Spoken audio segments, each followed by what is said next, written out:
If you enjoy our original content, please consider becoming a supporter on Anchor so that we can continue to bring you laughs every week.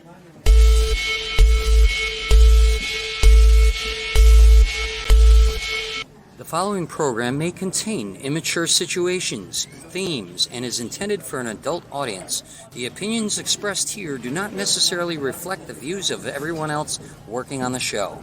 Viewer discretion is advised.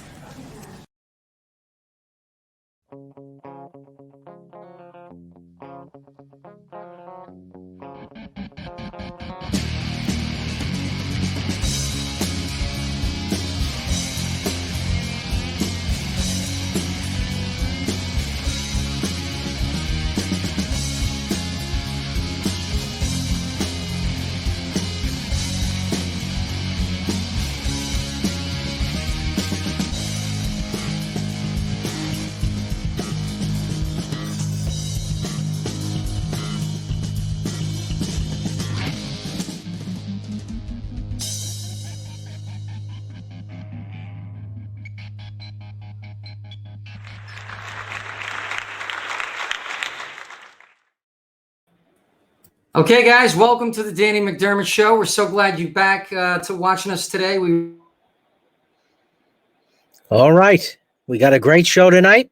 We have two wonderful guests that you are going to love. Okay, I'm back. You hear me? All right. I do.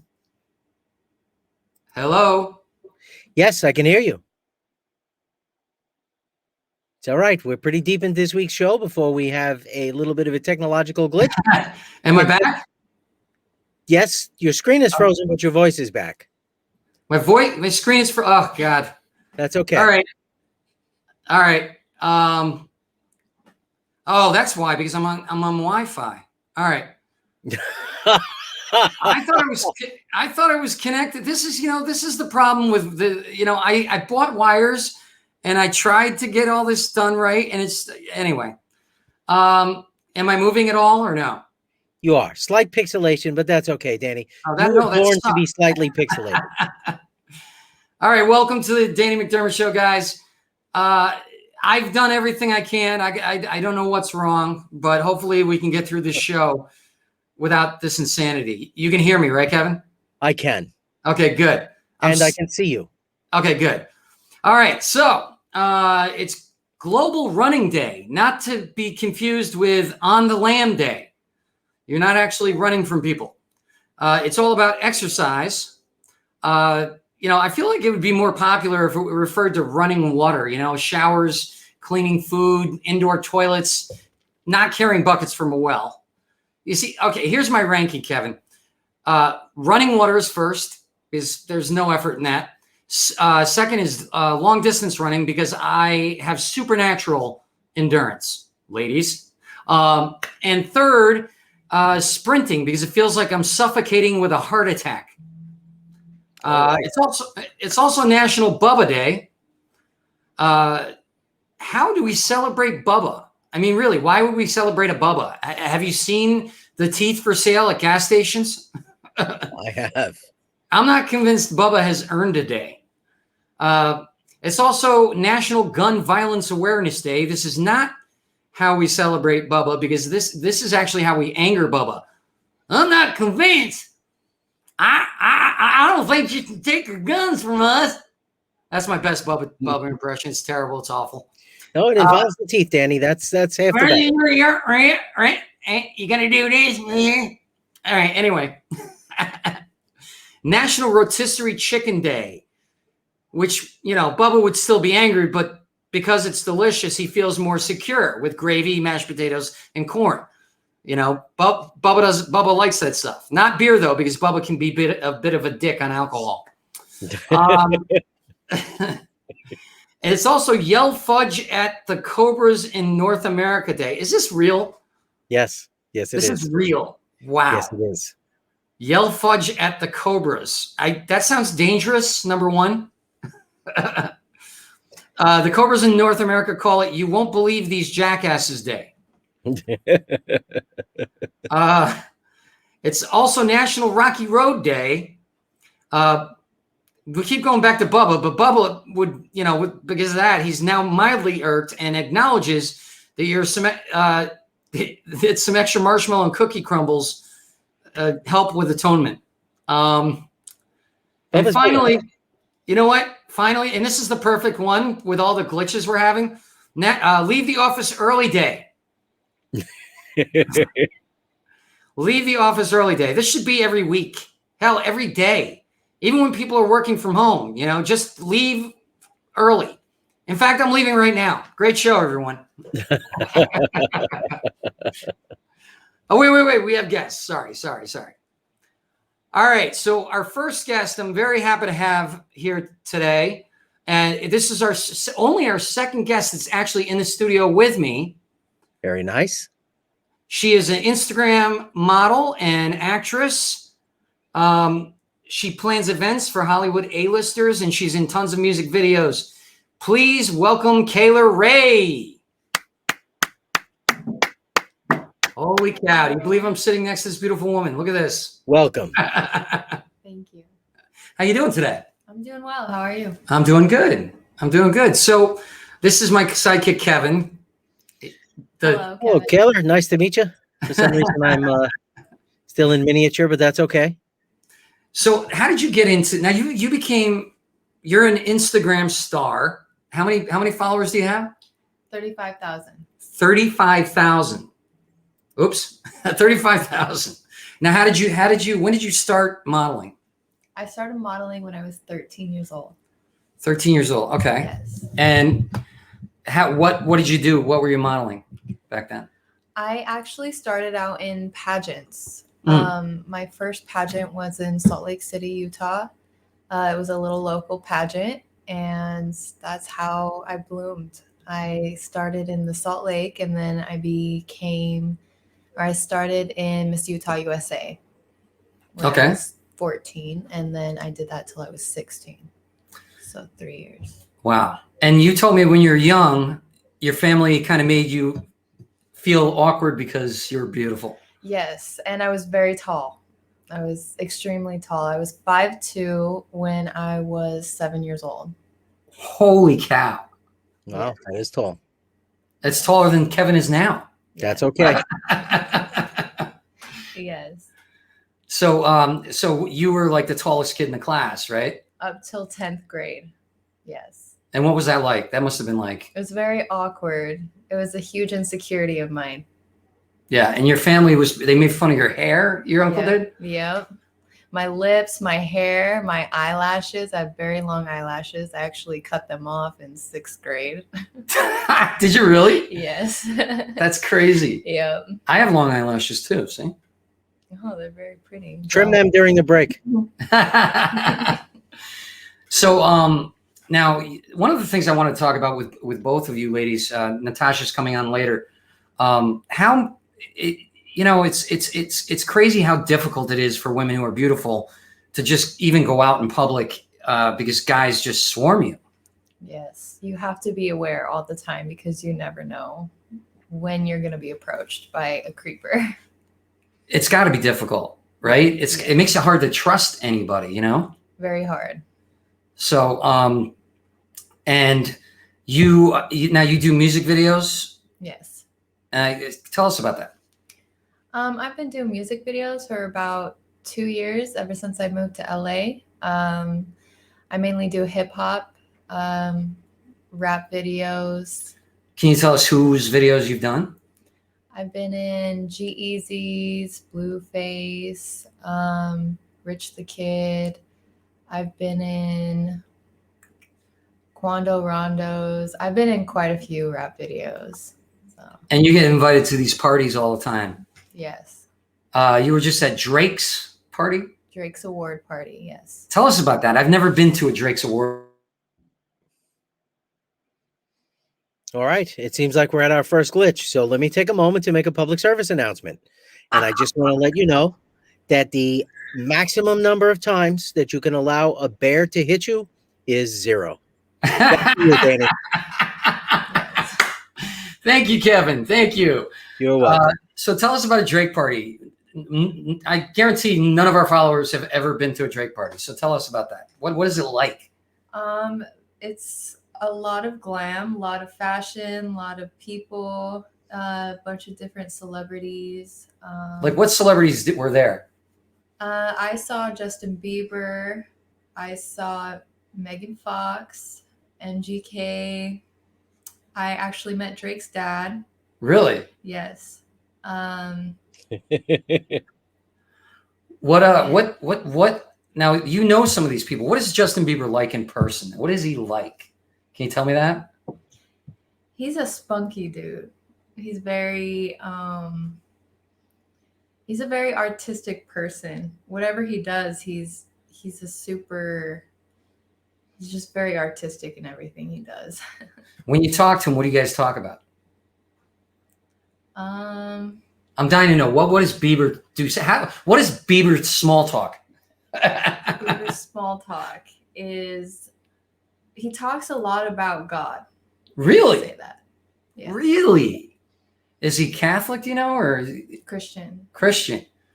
So he's, oh wow, I did not know that. Yeah. Did he become Christian or was he raised that way? He became Christian. He became Christian. Yeah. Because of a woman or because Probably, yes. Yeah. That's usually when most men find religion. Yeah, he got married to Haley and then he became a Christian. Okay, Yeah. okay. I didn't even know he was married. Did you know that, Kevin? I didn't know. There go your hopes, Kevin. And now that I have the knowledge, nothing has changed. So what? Who else? Who else did you say? Who else? Do you talk to as celebrity wise? I had just recently went to Jeff Franklin's birthday and had met quite a few stars from the Fuller House. Oh, I know some of those guys. I know David Lipper. Yes. Do you know David? Yes, he's a friend of mine. Really? Yeah. Oh, look at that. Yeah. There He's- you go. He's So, good. so you've been to his place? Yes. He's got the coolest place. He's got this back house. He's got this backyard with a giant pool, and he's got a A guest slide. house. He's got a guest house, which what's her name? Gabriella lives. Does she still live there? No, she moved. Did she move? Yes. Who's in She there now? moved.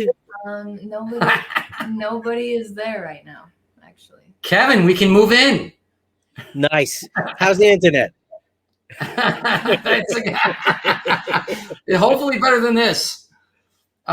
So she's living here in John Lennon's house. Our friend Terry owns the house with his brother, and you've been here what, a year? About a year, 9 months. 9 months. Yes. Okay. You a big John Lennon fan? Yes. You like the Beatles or just John Lennon? The Beatles. Okay. Do you like hip hop? Yes, I do. Do you have a favorite hip hop artist? Yeah, I would say right now I still like G-Eazy. That's more rap. She likes my rap. I did a rap the other day. Yeah, It was awesome. He's the best. I'm the best. All right. So, all right. So now you do music videos. You also host. She's not allowed to talk about it, but she hosts very big celebrities parties and events. What I is just want hosting? to point out to you, Danny, that we expect you to be a good rapper because your name is Danny MC Dermott. Danny boy. Perfect, Kevin. Perfect. Thank you. She's got the people down at Starbucks calling me Danny Boy now. We walked in and they're like, Danny Boy. I Then walked. did they say that the Venti is calling? we were down there today. We were having coffee, or we got the coffee. I put the straw in, and then I walked out without the coffee. What did you put the straw in, Danny? I put the straw in the coffee. It was like iced coffee, and then I just walked out. I come back in. They're like, Danny Boy, and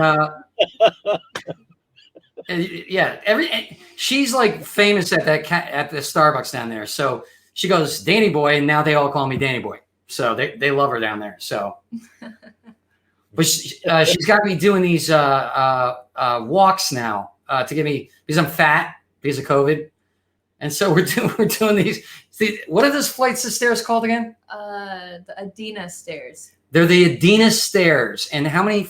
Do we know how many flights? They're like 8 to 10 flights Yeah. straight down outside. They're outdoor stairs. And so we're going down the stairs, and this old woman is coming up the stairs and going back down the stairs. She lapped us like twice as we were going down once. Danny's going to have to set up camps halfway up the stairs like the people climbing Everest. Get used to the altitude to ease the exercise. Dude, I come up once and I'm like, She does it 20 times. She does it 20 times, she told me. 20. There they are right there. Those are the stairs. Nice. Is that where you meet most of the creepers? Because it looks like it. She showed me these stairs, and as we're walking down, this woman, this old woman lapped us twice. And it's just like, she goes, I do it 20 times. Did the original resident of that home invent the elevator? Look at that. That's looking down. Now, I don't know if you can see just how far they go, but it's basically up and down a mountain. Is basically what it is. It's insane. I was once in a mountain in Colorado, and when you looked up, it looked like, okay, I could do that. And when you get to that height, you're like a third of the way up. Yeah. And you're like, oh, I already committed to this. This sucks. Well, you can't quit halfway up the mountain. No, there's nowhere to go. I would actually say that you should stand at the top of the stairs. See, in the old days, you could have had a Polaroid camera and sold people evidence that they actually made it. But with the iPhone, that opportunity's gone. All right, so I want to do a segment. I like it. It's called Frozen Danny. It's sort of like a yogurt shop. It comes with toppings. Thank God you're my sidekick, Kevin. I refuse to be funny after 15 more minutes. I'm a union comic, Danny. Let's roll it.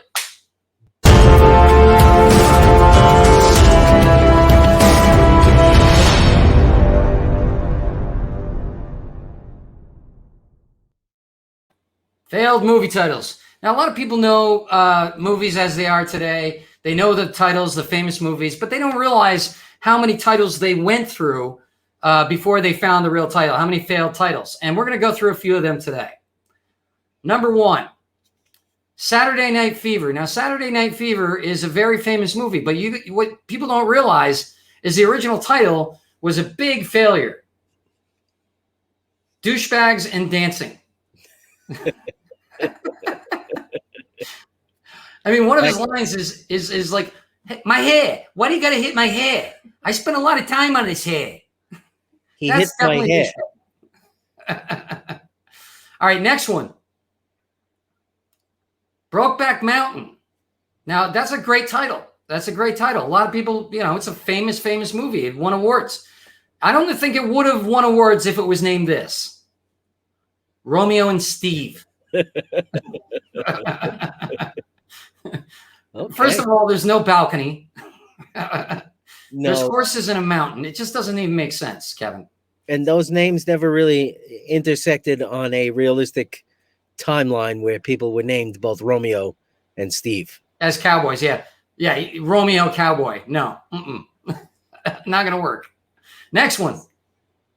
4 months, 3 weeks, and 2 days. Popular movie. I've never heard of it, but Kevin says it's popular.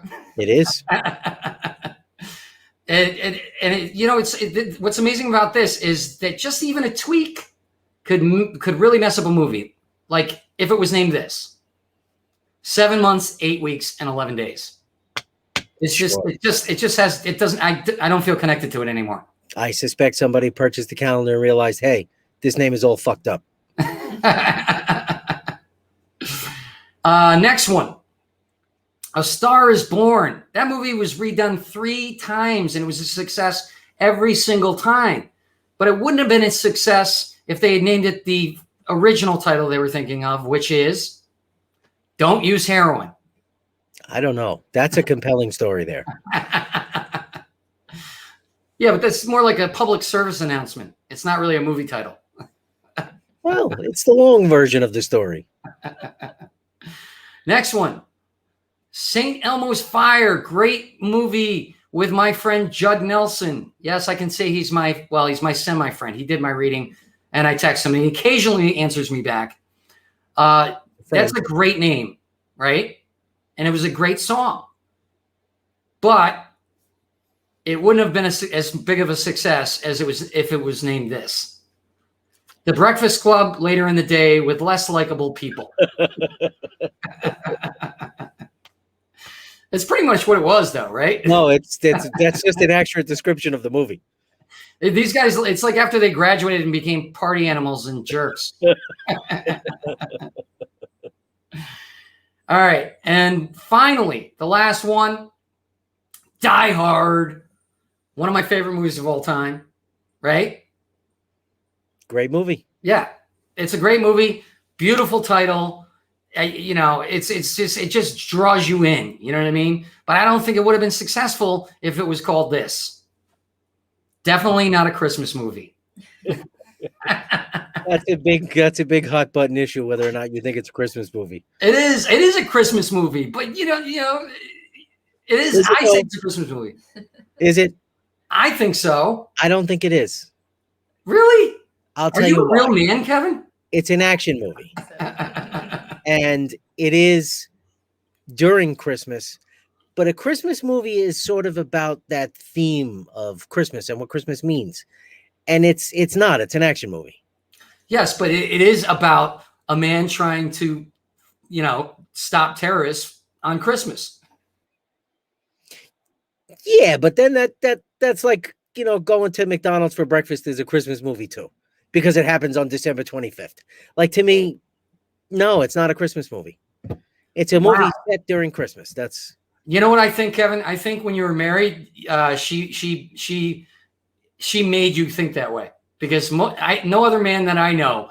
If I was inclined to let a woman decide how I think, I might still be married to her. No, but while you were married, you didn't.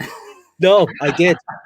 That's one thing about me. From the minute you meet me, you get the full Kevin. Nobody ever is getting misled about who I am, what I'm about, what I like, what I don't like. All right. While we've got our first guest here. Oh, darn it. Am I still there? You are?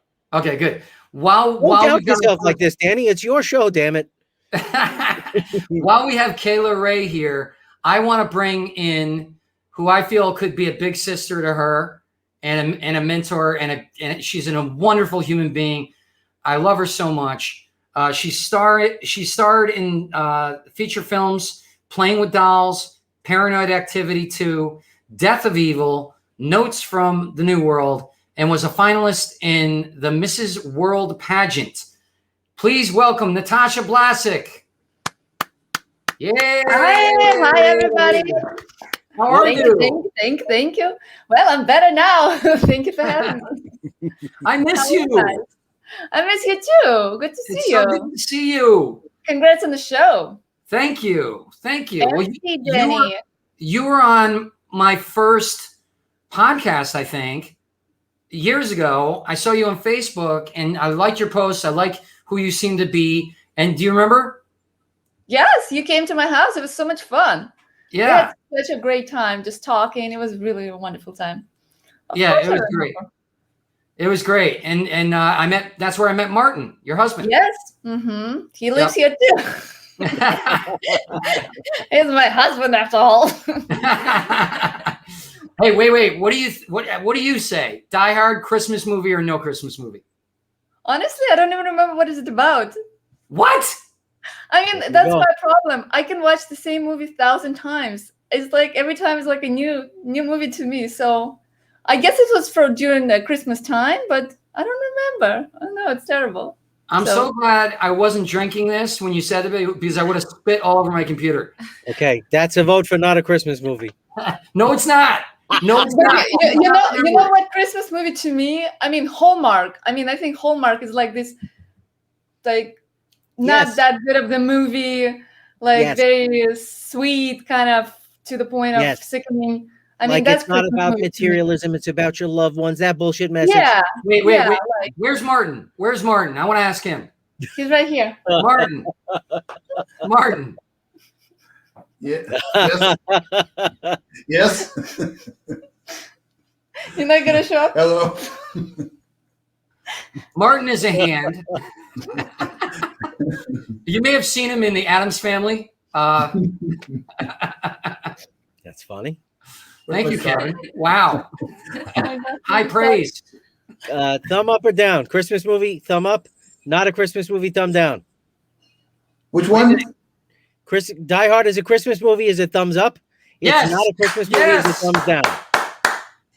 He agrees you with go. me. Christmas movie. Oh man, I'm cutting. No, it's not Hallmark. Nah, too sweet. See? No, but he I think agreed not with sweet me. enough. All right, so it's 2 against 2. You want to be the tiebreaker? Sure.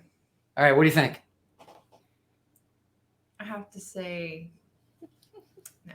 No. Christmas movie. There you go. Okay, we need more voters. So is everybody saying? All right, Susanna. She's gonna say no. Christmas movie or not?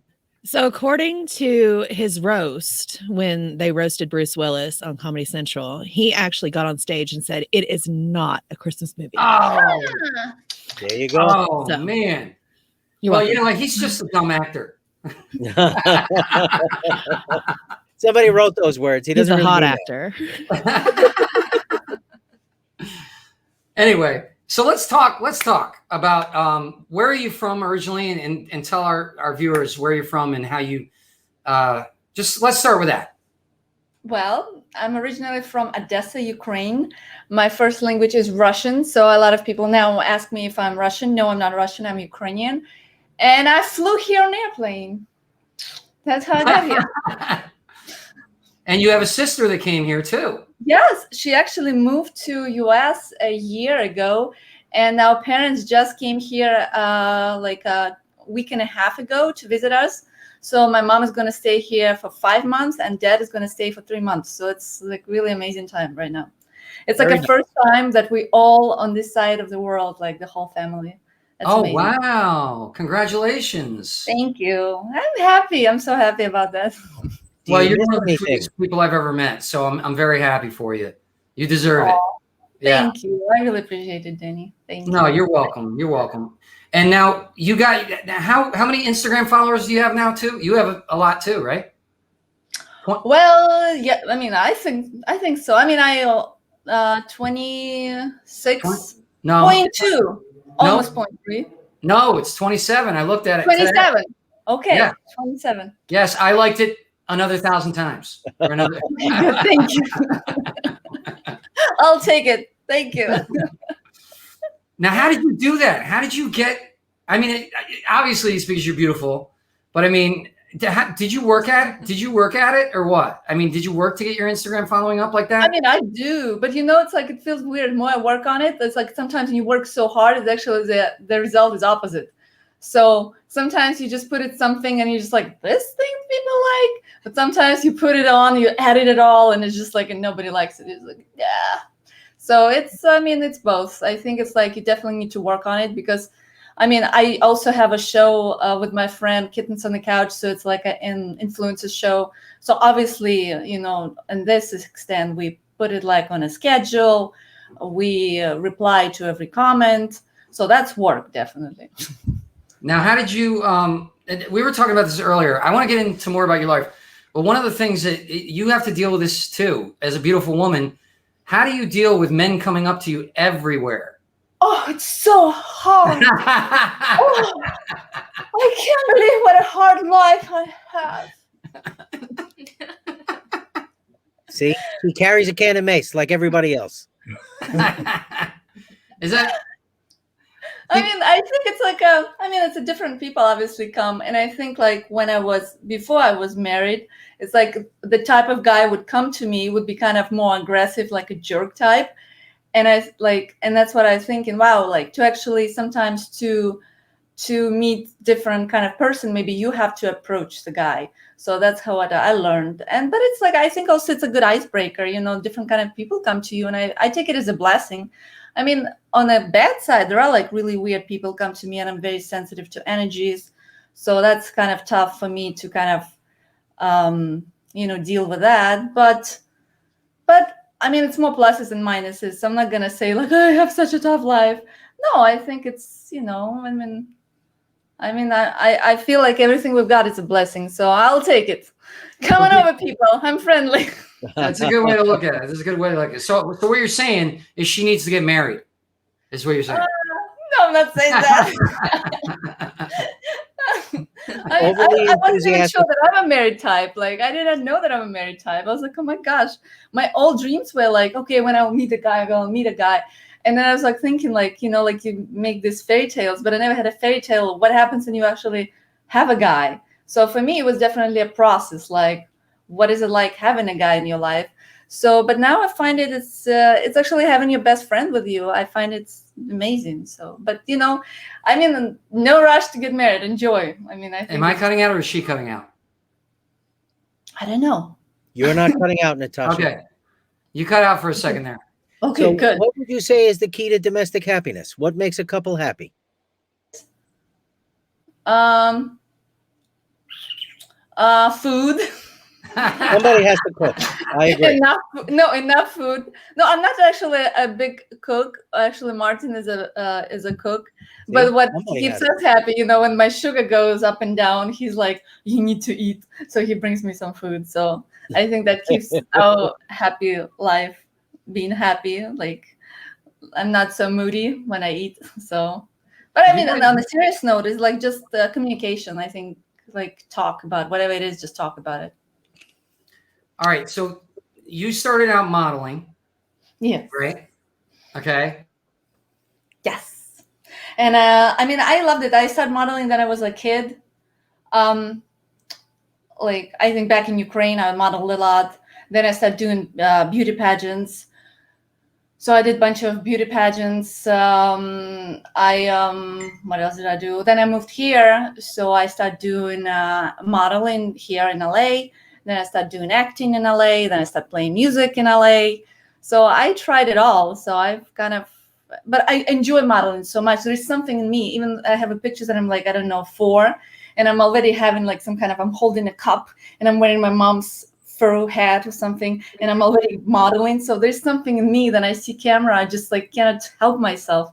I just love it. So it's just so much. There's like, I'm like, and then people tell me like act natural. It's like, what does it mean? I'm a natural model. That's my acting natural. That's me too. Me too. I'm a natural model. That's why we connect so much. Natural models. But now you got into some film work. Yes. How did that happen? Well, actually, when I came here and Martin was thinking, what should I do? He started going by the list. You know, I already had back at home, I got a master's degree in international economy. So, but when I was like, I finished it, I was like, I don't think that's what I want to do. And then he was thinking, so would you like to try acting? I was like, well, I don't know. I mean, I did theater back at home. I really loved it.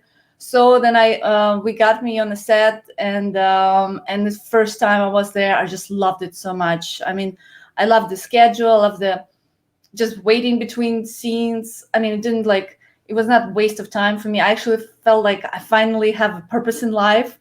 Like, it was just an incredible feeling. And I started actually one of my first jobs. I had like really good job. I was like on the 6 episodes of a comedy show on a Spike TV. I think it's like they don't even have it anymore now.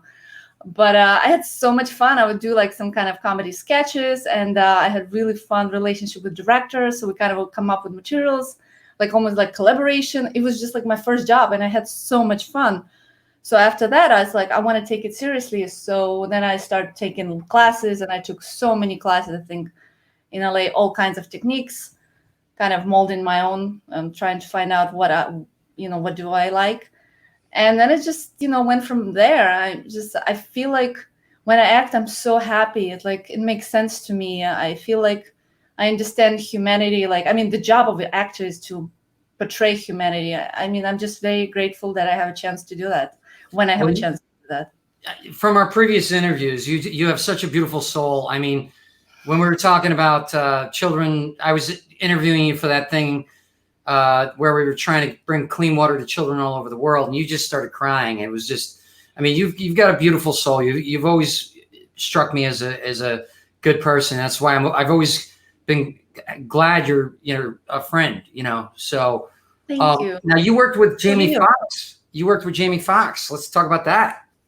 Well, first of all, thank you so much, Danny. I feel the same about you. You're a beautiful person, and I'm so happy that you're doing so well. I love this show. Well, I'm And, not getting paid for this. Well, you'll get paid in smiles. There you go. You just made it the whole show worth it. But speaking of Jamie Foxx, I mean, it was incredible. There was like some, on one hand, it was, as an actor, I got that validation that I think like we search sometimes, like at least I was searching, even though you need to be confident in your craft. Kevin, you're supposed to throw in a joke here.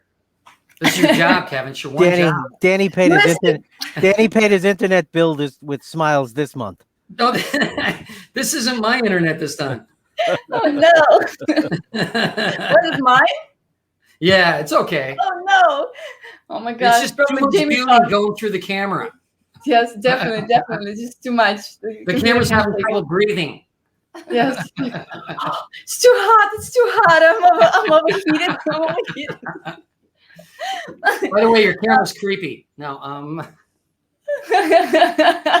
he's from Hottie Joey Ando. I love it. That's my favorite land, Hottie Land. Thank you. No, like, I mean, I think like working with Jamie Foxx has actually gave me this confidence, and actually also knowing somebody who's in such a, he's an Oscar winner, and seeing how much he loves craft, and we became friends after movie, and just working with him, he's actually he's a really tough director. He's like actually not a softie. He would be like saying some mean stuff on a set to actors. Like there was like girl actress next to me. We were doing a scene, and we had a scene like with I think that scene we had Jeremy Piven, Eva Longoria, and Jamie Foxx was in the scene too. And she started messing up. And he just like, you're not going to say those lines anymore. Natasha's going to say your lines. And I was like, oh shit. Like it just happens. And I know like, for me, it was like the dream, like of my whole like acting career. I was like, oh my gosh, I'm acting with a Oscar winner. And I knew how devastating it would be for her to lose basically a part right there. So, and I'm like all freaking out. And he just like, okay, and let's improvise. I was like, oh, like if I'm gonna mess up, he's gonna kick me out too. But he just like, come on, you got it. And I had such a great time. And I mean, it was really great. And that her camera can't handle it. Definitely. So it was just amazing just to. And then there's like, he had so much faith in me. And even after he was saying like, like a lot of people can audition, but when it comes to actual performance, like in the moment, like you can deliver. And it's actually meant a lot to me. And also like my confidence in doing comedy, because I think, oh my gosh, he's a freaking comedy genius, that he actually, he told me, oh, I send you auditions to everybody. Like I love the audition so much. I was like, oh, that's nice to say. Then people started coming to me and saying like, oh, I've seen your audition. So so in a short sentence, it meant the world to me, just like working with somebody like him. And what I learned from him, like seeing how committed he is to whatever he does. And he's not afraid to try different things, because like we became friends. So I know, like I kind of follow his career like very closely. So I know that he does everything. He's a movie star. He's a TV host. He's a game show host. He's he's doing animation. I mean, he's just like, and he has an avocado farm, and he has a sunglass company. I mean, it's like he's. Wait a minute. Are you saying you can get us free avocados? Because I love avocados. I mean, I seriously wanted this avocado. He's like, oh, come on over. Yeah, I'll get you avocados. So I guess he can pay me avocados to be in his movie. Don't say it. You'll regret later. Yeah, I'm going to need cash, and I'm going to suck. You cut out for a second, Kevin. I said I'm going to need cash to be in your movie, and I'm going to suck because I can't act. But I still want cash.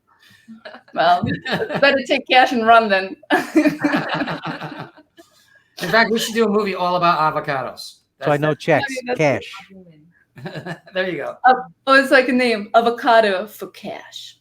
That sounds like a hooker avocado story. Avocado story. I like it. See, I think avocado sounds like a street drug.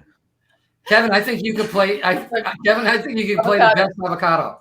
I really do. Listen, I'm not thinking straight. I was up all night snorting avocado. Oh, speaking of that, like actually I was doing some drugs in that movie too. So I was like Googling how to snore properly. I was like, I told Jamie Foxx later, I was like, he's like, what, you've been Googling? I was like, well, I'm a serious actor. I was doing my research. Like, what do you think? Of course I was Googling it. It's like how to make it like look like I know what I'm doing. That's how to snort like a real drug guy. Yes. It's not like not my first time. How to snort like a real addict. I think the key isn't that the book you have coming out? I think actually most drugs other than cannabis result in you playing with your nose. Really? Yeah, even when you're taking pills, you tend to be a little nose conscious. Oh. Yeah. That's good to know. Yeah.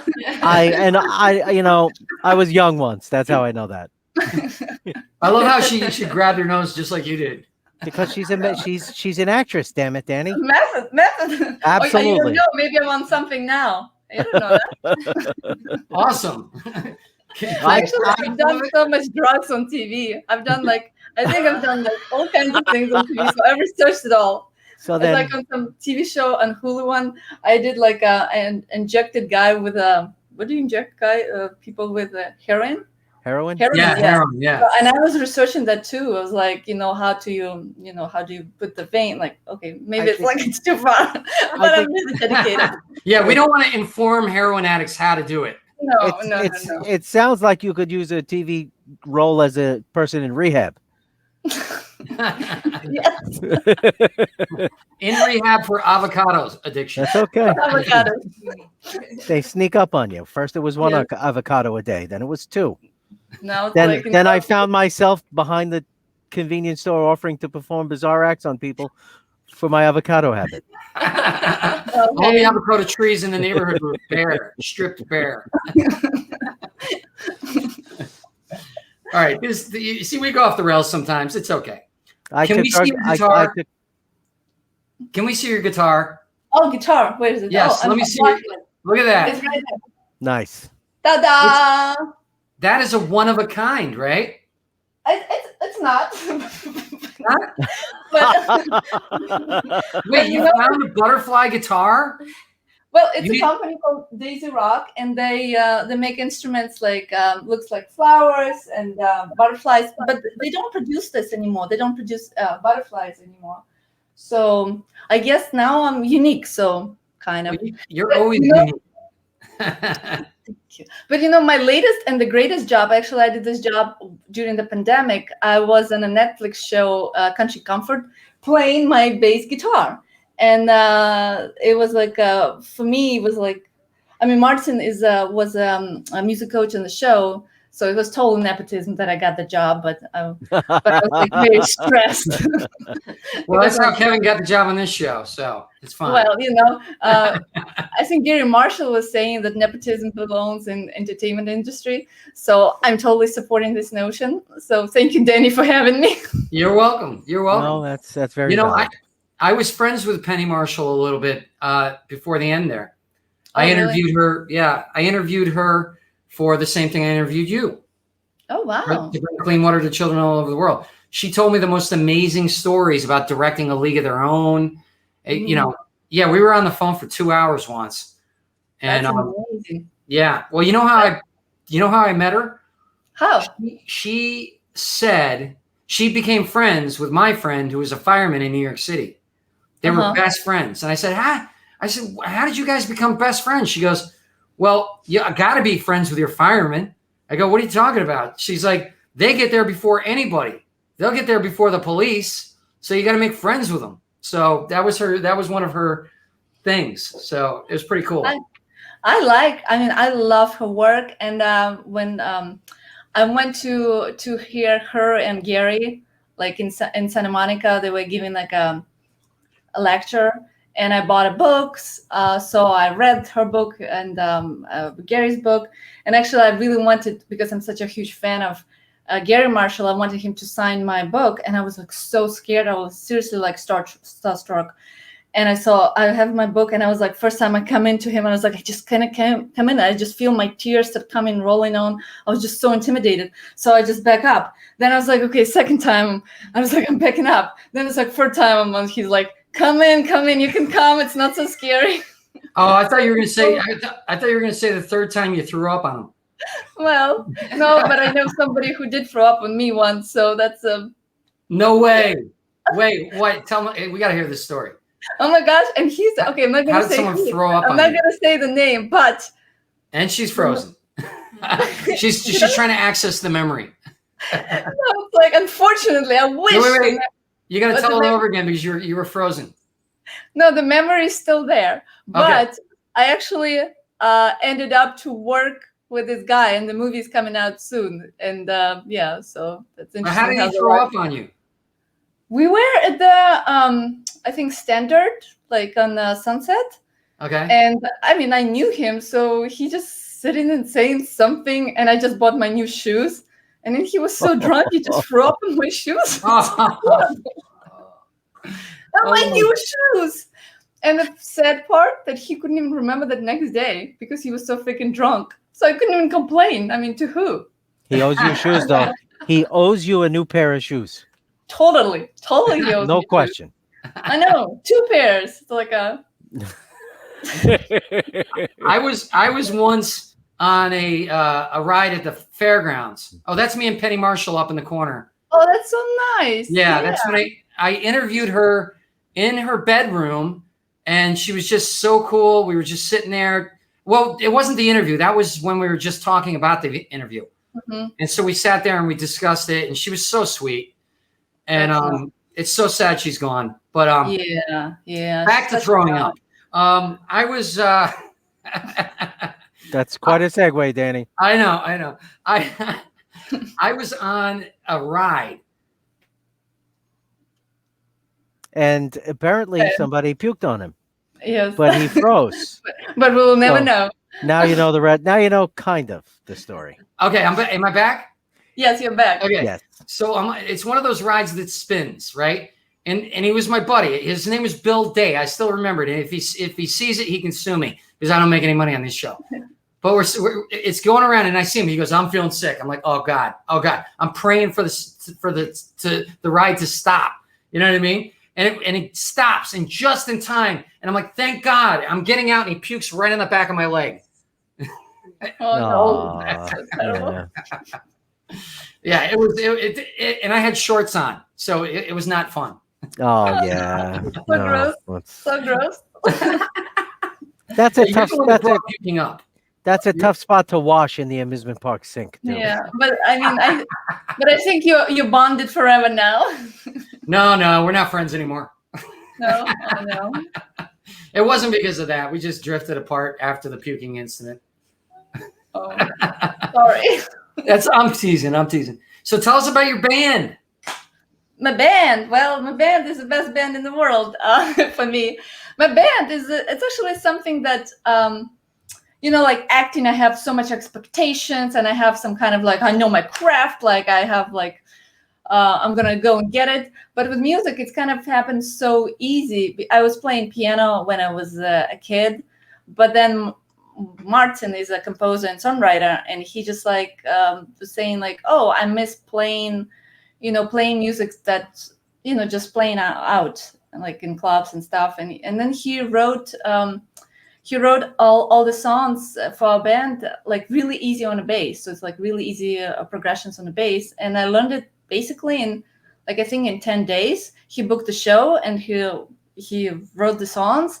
And here's your bass. And he's like, well, you're an actor. You can learn the lines, so you can learn to play bass. And I was like, oh my gosh, this is so intense. But into flames on the stage. I was like so nervous.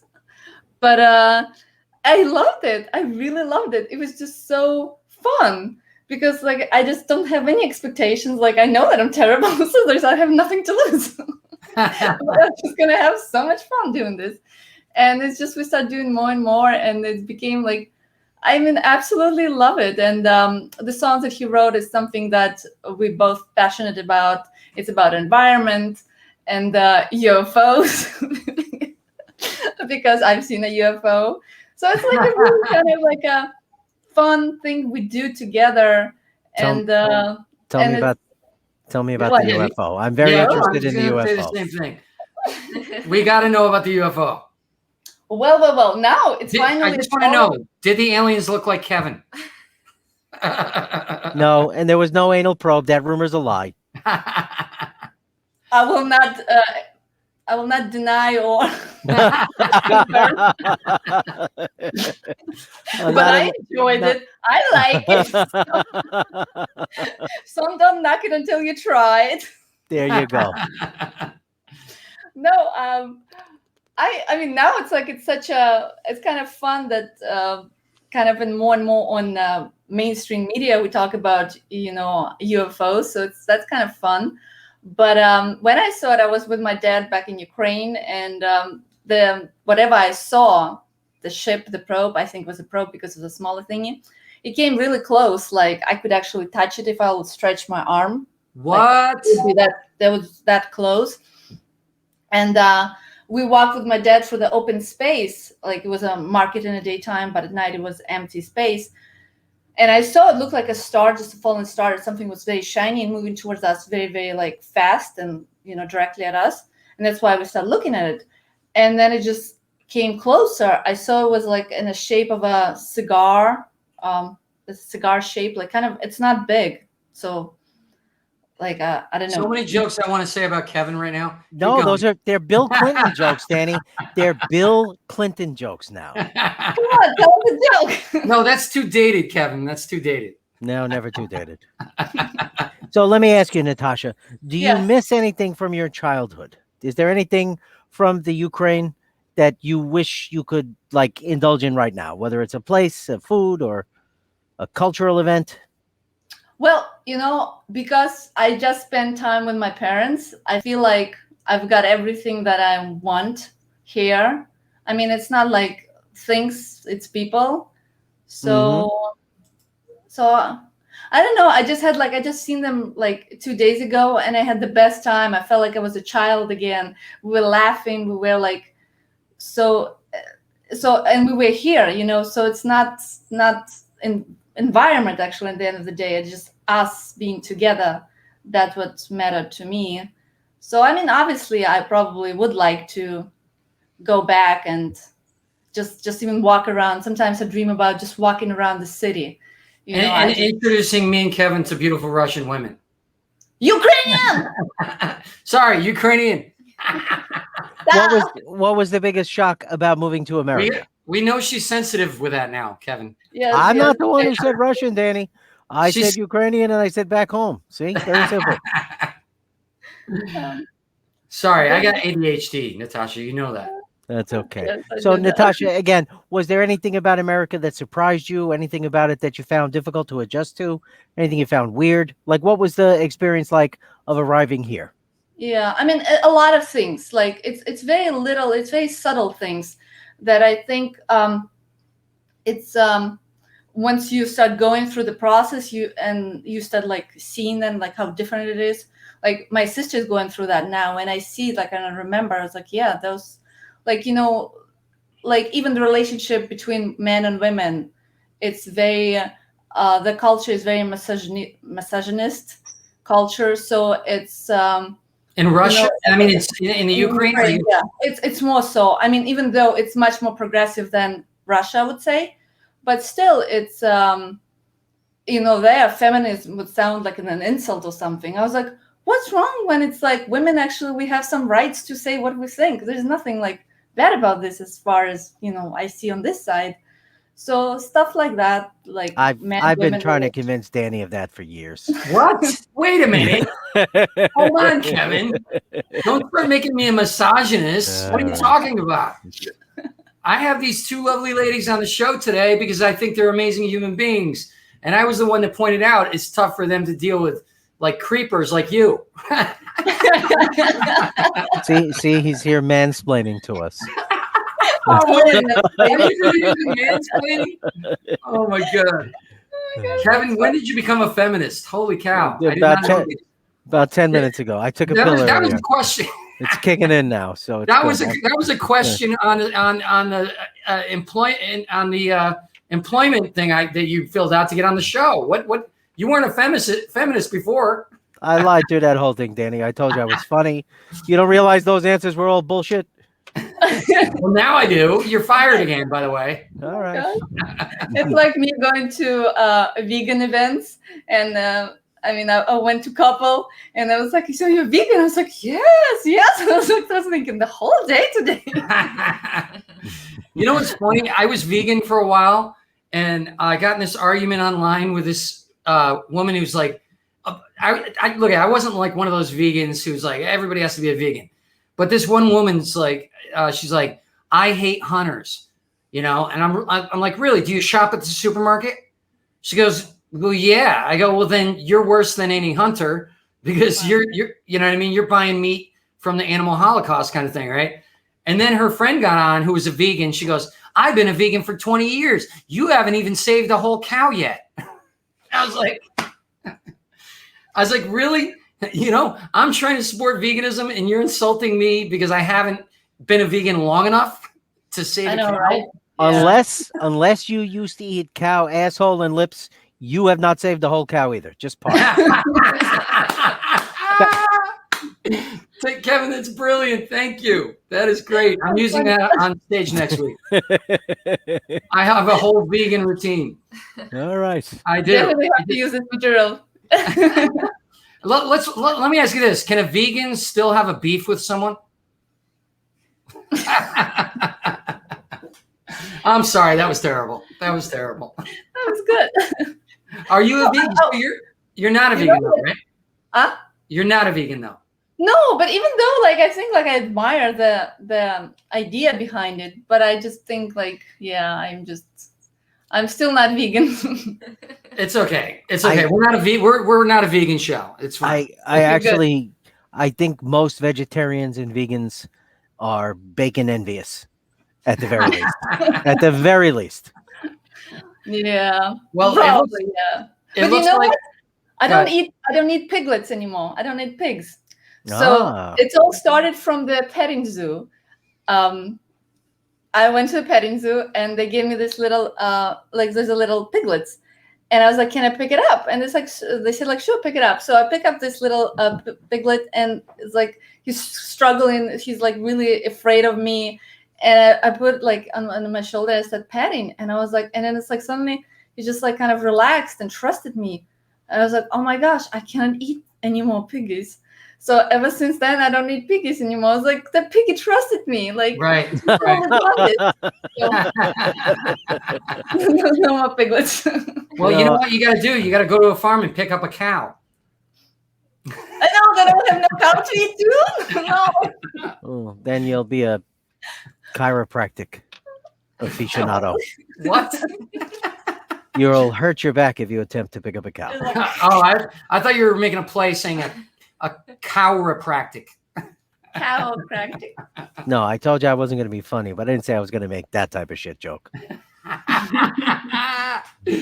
Oh, Kevin, this is a good show. You're fired. Anyway, I could say in a pinch, those pigs would eat each other. Just saying.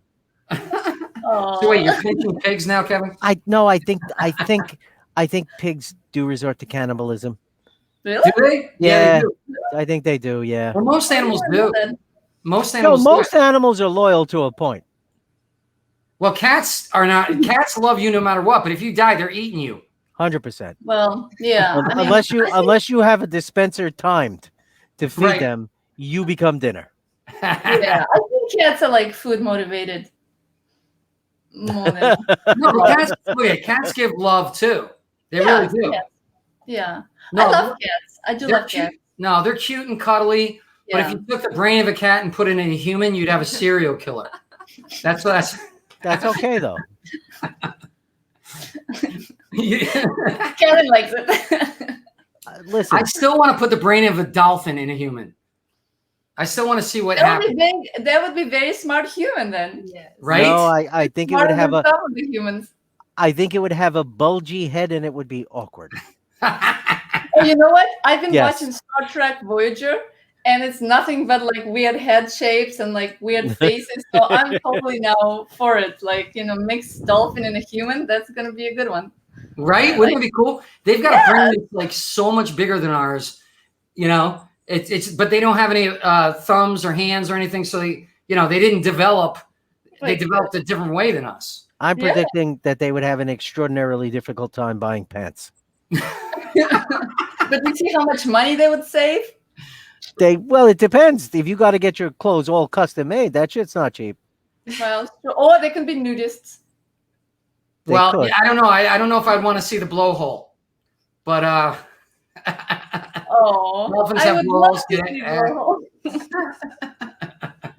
That's Can you imagine that? Like a human dolphin with a blowhole on his head? Yeah, it would never be able to leave the rest stop. All those truckers would be lined up.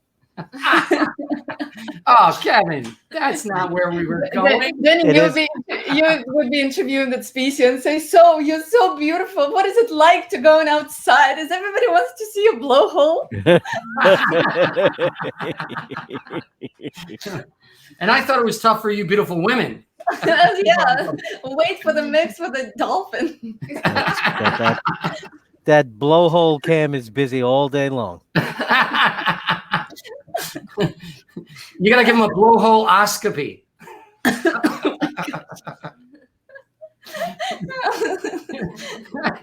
So now, Natasha, let me ask you, what is the big project that you're working on? What is it that people can visit to see you? How can people go about supporting your career? Well, thank you so much for asking me. The movie that I'm in, the new movie coming out on June 29th. It's going to be in 20 theaters in US, and it's going to be on Hulu and lots of other streaming networks. So that's going to be kind of cool. And I'm playing antagonist in the movie. It's called Blood Pageant, and it has a Snoop Dogg. Wow. And Baldwin. So it's a fun movie. It's a fun movie. It's a horror. It's scary. It's lots of blood. So if you like these kind of things, it's fun. You may have to audition. You may have to audition for my movie coming up soon. We're going to be shooting in the fall, probably. Speak to Jamie Foxx. He handles all our auditions. Yes, definitely.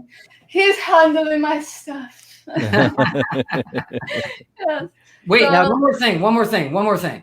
You design your own fashion for the red carpets, right? Yes, I do. Can you tell us about that? Well, I love clothes, and sometimes like I have this thing that I want to wear, but I don't find it in my closet. Or even like designers. And so you freeze because you're like, what am I going to wear? And I don't know. I totally don't have anything to wear. And when you actually do it on your body, you do know how to drape your body so it looks the best. And I always, when I was little, I would do clothes for my dolls. I actually even did my clothes for my friends. I'm not so good. I sew with my hands, so I don't know how to use a sewing machine. So all my designs that I do, it takes me kind of a long time because I do sewing with my hands. But I do love it when a lot of people say why wouldn't you be a designer? I work on inspiration. So I think to be a designer, you need to be inspired at least for a long time enough to create a collection. I'm inspired, then I'm not. So, but when I'm inspired, it's I just can sit and stitch my dress, and I'm so happy. I'm just the happiest person ever. And then for me, it's kind of fun to go on a red carpet and see if they think it fits or I went to the Oscar party, and then I ended up in online some kind of best dresses, Oscar dresses, and I ended up in my dress that I made. I was like, this is so cool. That's amazing. That is awesome. For me, it was really exciting. It's I stitched it with my hands. It's fun. If you make an outfit for your guitar, it'll be one of a kind. Ooh, that's a good idea. Well, actually, inspiration. Actually, I think you're going to have to make an outfit for Kevin so that he can sell his body on Sunset Strip because he's fired. That's okay. Just make sure it can accommodate a dorsal. Make sure it can accommodate a dorsal fin, and we'll be just fine. And a blowhole. You will look good. All right. So where can people find you? Where can they follow you? On my Instagram at Natasha Blasick and Twitter, Facebook, if you still use that, and because we're on Facebook, so people all follow us here. And what else is there? And my website. I have a website. Okay. Surprisingly, I don't know if people still have websites, but I do. Right. What about you, Kayler? Where can people follow you? Instagram, Facebook, Twitter, Kayler Ray, right? TikTok. Oh, TikTok. Yes, TikTok. TikTok. Kevin and I are aficionados at TikTok. We have at least 50 followers each, so we're well, together it's 100. Exactly. All right, so I want you. There's a couple things I want you guys to connect, but we'll do that after the show. We have an after party if you guys want to hang out. And right now we've got a segment from Anthony. So let's roll that. All right.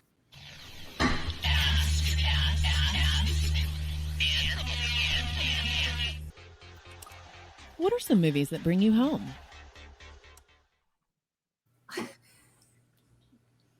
Welcome. How you doing? What's up, buddy?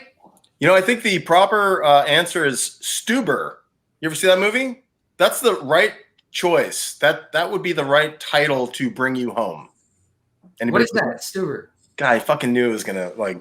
Yeah, I never heard of it. So Stuber is this. It's not my choice, by the way. I hear it's actually not bad. It's I think Dave Bautista and company. Basically, Stu is an Uber driver. Okay.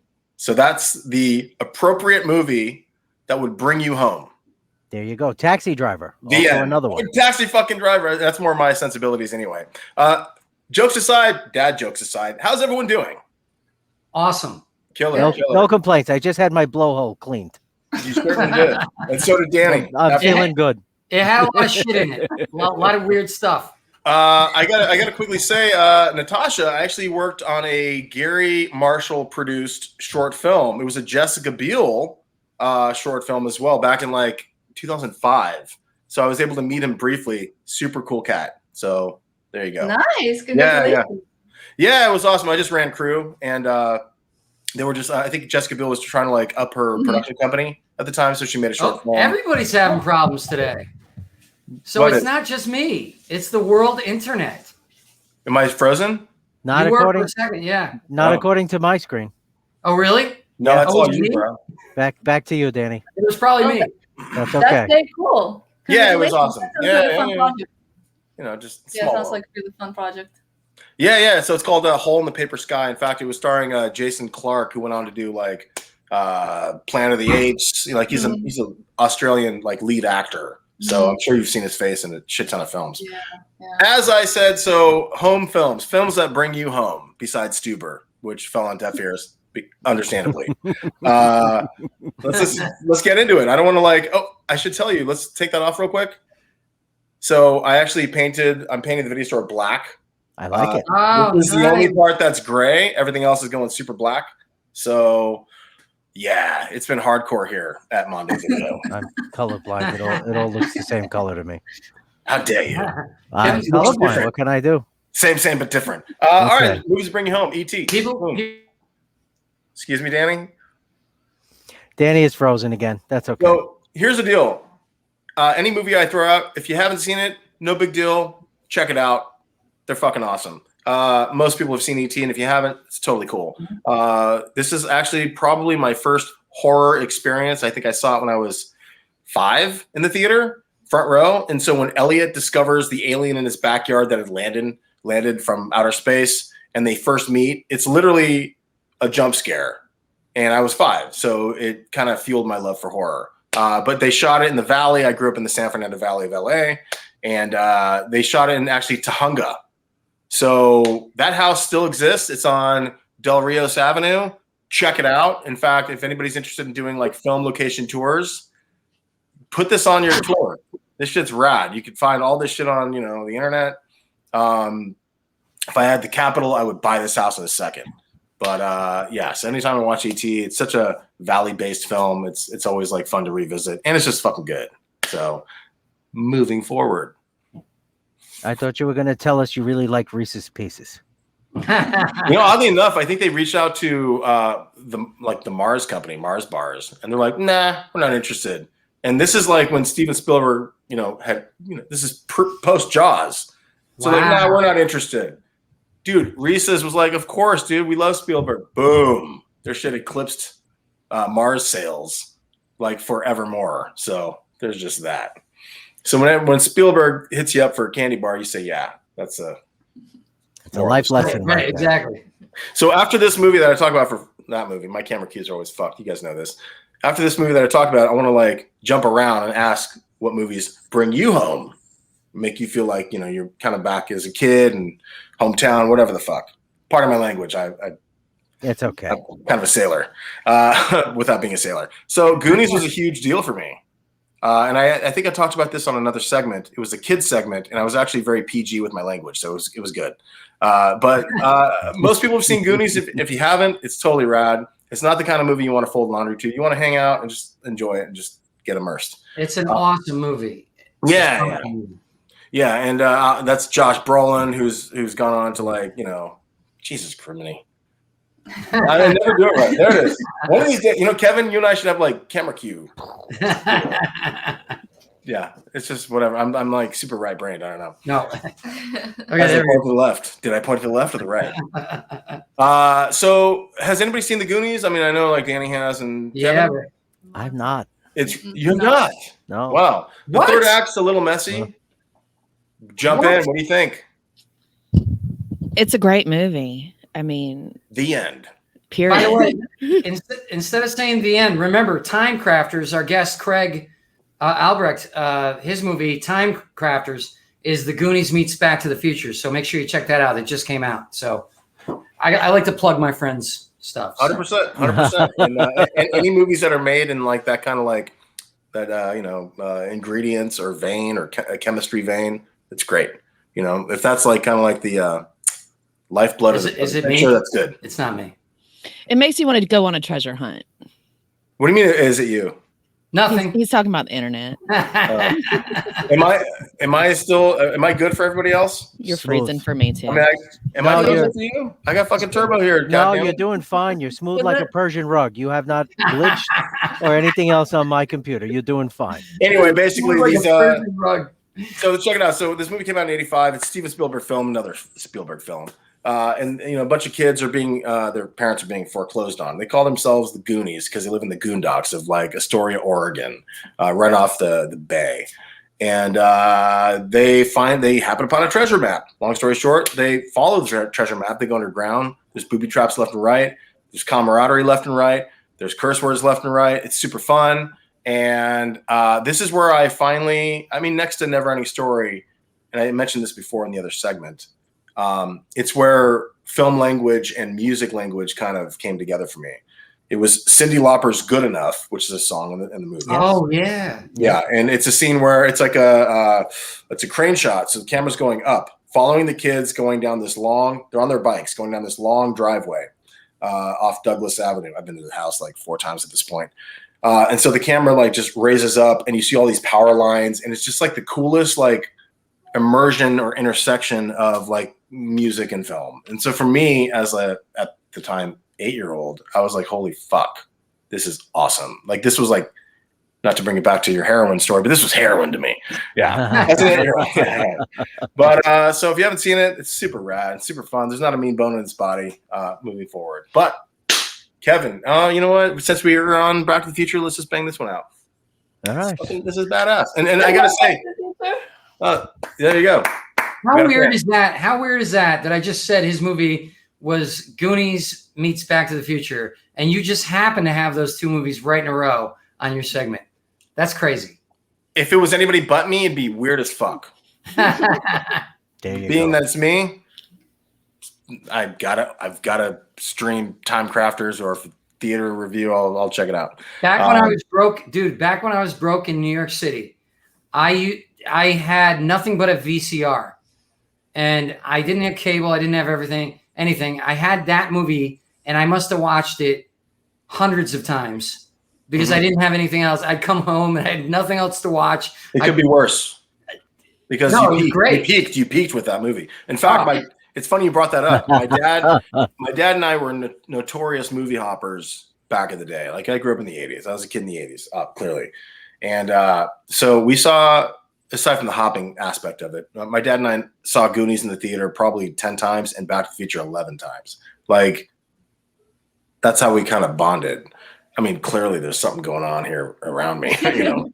But yeah. So if anybody hasn't seen this picture, it's super Valley based. Goonies is not. I just wanted to make mention of it, but it just, you know, brings me home. I love Back to the Future so much. I watched it the day before yesterday again. Really? It's one of my favorite movies.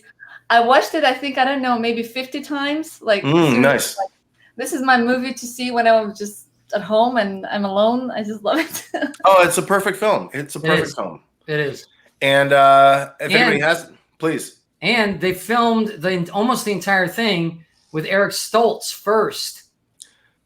And then most of the movie. 3 weeks of the film, which is a heavy production slate. But and then they realized, nope, this is the wrong guy. And they cast Michael J. Fox. Well, partially because Michael J. Fox was doing Family Ties at the time. And so he didn't have the time to do it when they wanted to do it originally. And so they wanted him, but then he was doing the show and he couldn't do it. So they got Eric Stoltz. And I met Eric. He's a freaking great guy.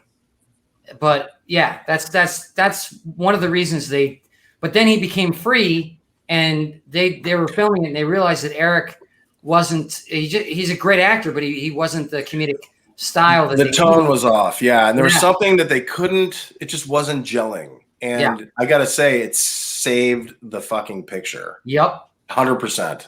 And I love Eric Stoltz. I think he's a phenomenal actor. But yeah, and it's funny because like partway through the production, he was also doing, when they were doing night shoots, he was doing Family Ties. So he was like killing himself to make this movie, but you know, he made it work. And I was going to say, for anybody who hasn't seen it in viewer land or whatever, basically this kid has a older friend who's an inventor. He invents a time machine out of a DeLorean, goes back in time, runs into his mom and dad, and his mom falls in love with him. He's like, wait, not cool. I need to be born. So the whole plot is him trying to hook his mom up with his dad that haven't like hooked up to make him. So it's a badass plot.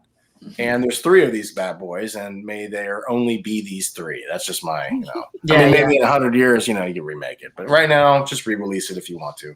Well, that's the thing with time movies. Like, you can do 2, maybe 3, and then it just becomes too convoluted. And you got to stop at 2, I think. It's funny because I have a series called Trancers, and they have like 18. Really? It's like, all right. That's how I've seen this one before. It's just repackaged. That's how you wind up with Bill and Ted's Excrement Adventure. Oh, that's very funny. If that was on the fly joke, brilliant. That's of course it was. No, actually, there's like 6 or 7 transfers, but who's counting? Clearly, I am. Moving forward, Kevin. No, forget me, please. God bless you. God bless you. You're always on the ball. Kevin, I want to break this up so it's not just like me doing oral reports. It's all right. What movies do it for you? What movies bring you home or, you know, take you back? Both movies are set in 1977 in New York City. Saturday Night Fever, which they filmed in my neighborhood. I knew people like this. This was an option when I was a kid. This was something you could legitimately do, have your normal, regular life, and then come Friday night, you dress up, you do a lot of cocaine, you go out to a disco, and you shake your ass all night long with questionable friends. That's awesome. So, and you know, it's amazing I didn't follow that path, really. If you think about it, I'd look wonderful in a white suit, but that whole vibe. It was a time in New York City too that was sort of a mix of depraved and also innocent, because there wasn't that whole safety thing, but then there was, because of the next movie that takes me home, which is Summer of Sam. And that was just crazy. It was a crazy time. People were afraid. Blonde-haired women were dyeing their hair dark because they thought at first he was shooting blonde women. There was the Yankees, the whole the big fire in the Bronx, the blackout. It to me, if I had to pick a year that really encapsulated New York City, it would be 1977, and I was like 9 at the time. So they both ring true. That's the other thing that I have to say is a theme, is both of the movies are pretty accurate to that era.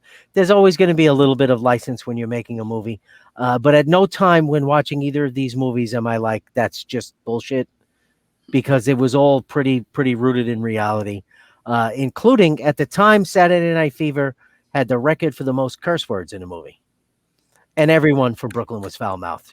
Like, again, I was 9 and people would come up to me like, I like to eat pussy. Do you like to eat pussy? I'd be like, dude, I'm fucking 9. Go away. Bronx. Well, because I lived in Brooklyn, I knew what they were talking about, but I wasn't ready for it. That's 77. That's the year I was born. Spoiler alert. Sorry, 1994, Danny. But yeah.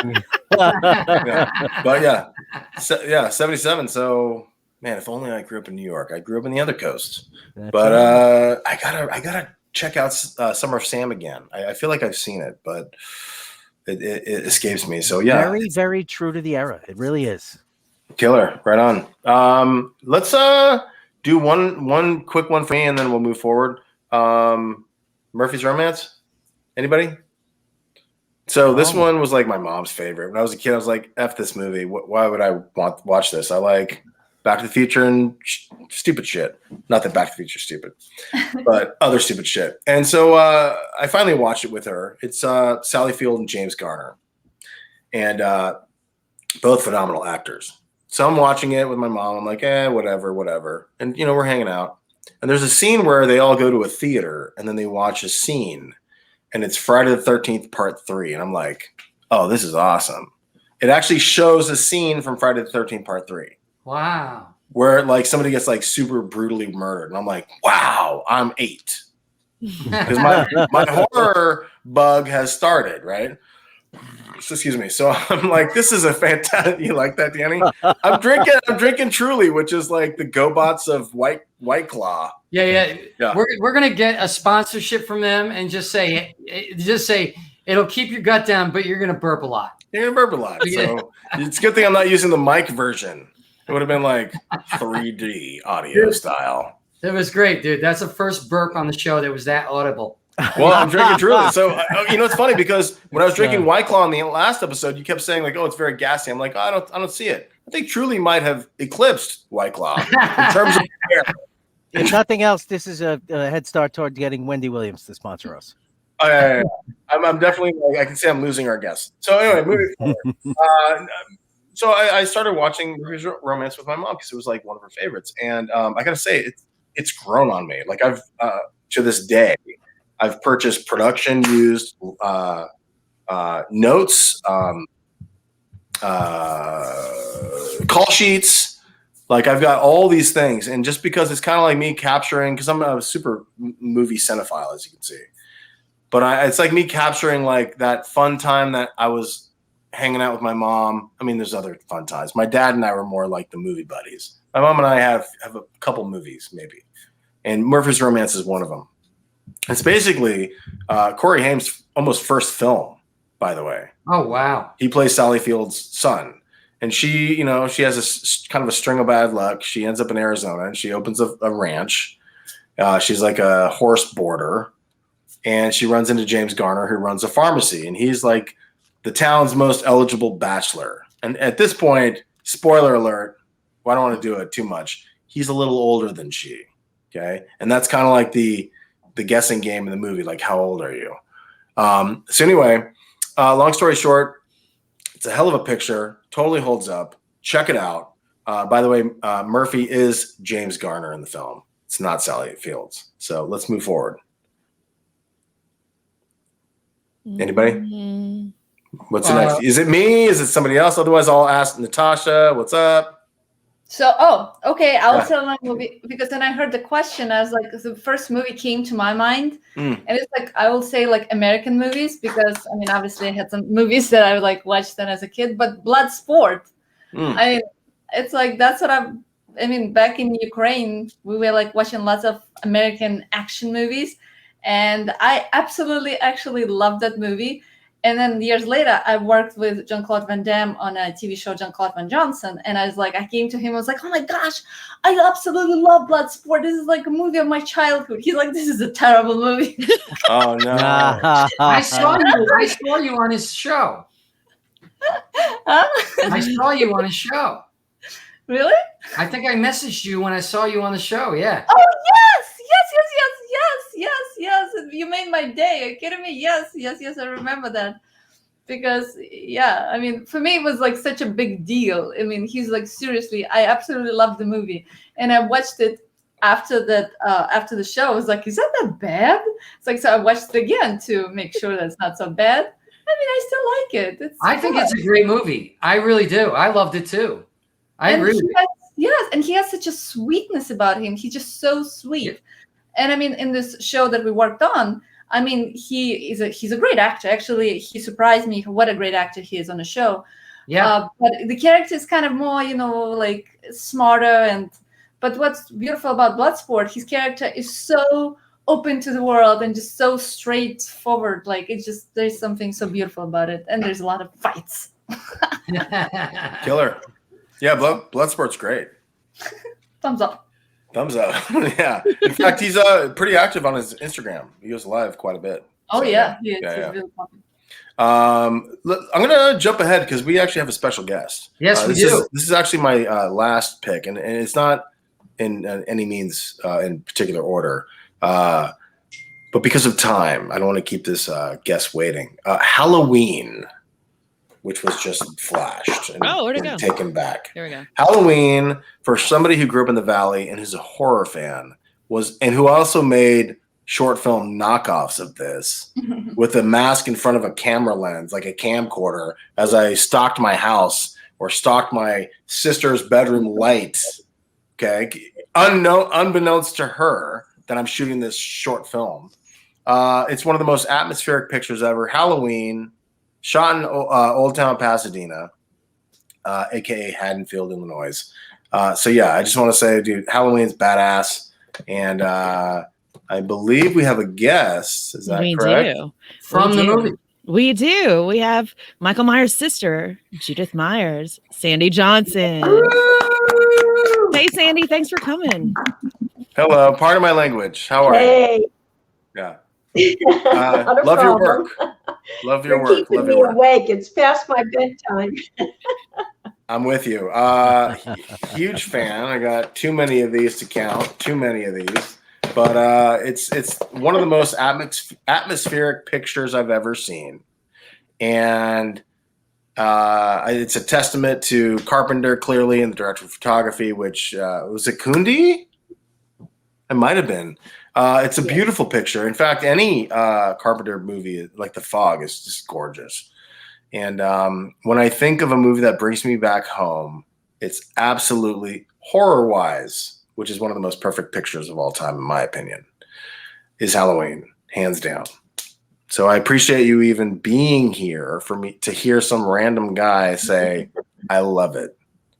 What was that like being on the show? And you were the first person to die, right? I was just a minute or so into the film. I have a little cameo, and then I'm dead. So the young Michael takes me out. Yeah, it was great. It was a lot of fun working with John Carpenter and Deborah Hill, and it was a creepy old house and just kind of scary shooting it upstairs. But it was a lot of fun. Is there a special memory that you have from the show? Your favorite?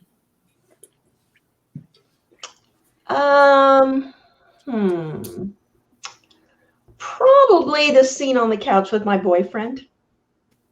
I'm glad you brought that up, because that's part of the single take camera shot, if I recall, from nerding out and watching special features over the many years, and where like the crew was moving lights to potentially get out of frame, or as the camera passed by, the Steadicam, as it captures what it needs to capture. So It's a heck of an entrance. What was it? What's it like being a part of history? I mean, that was a historic movie.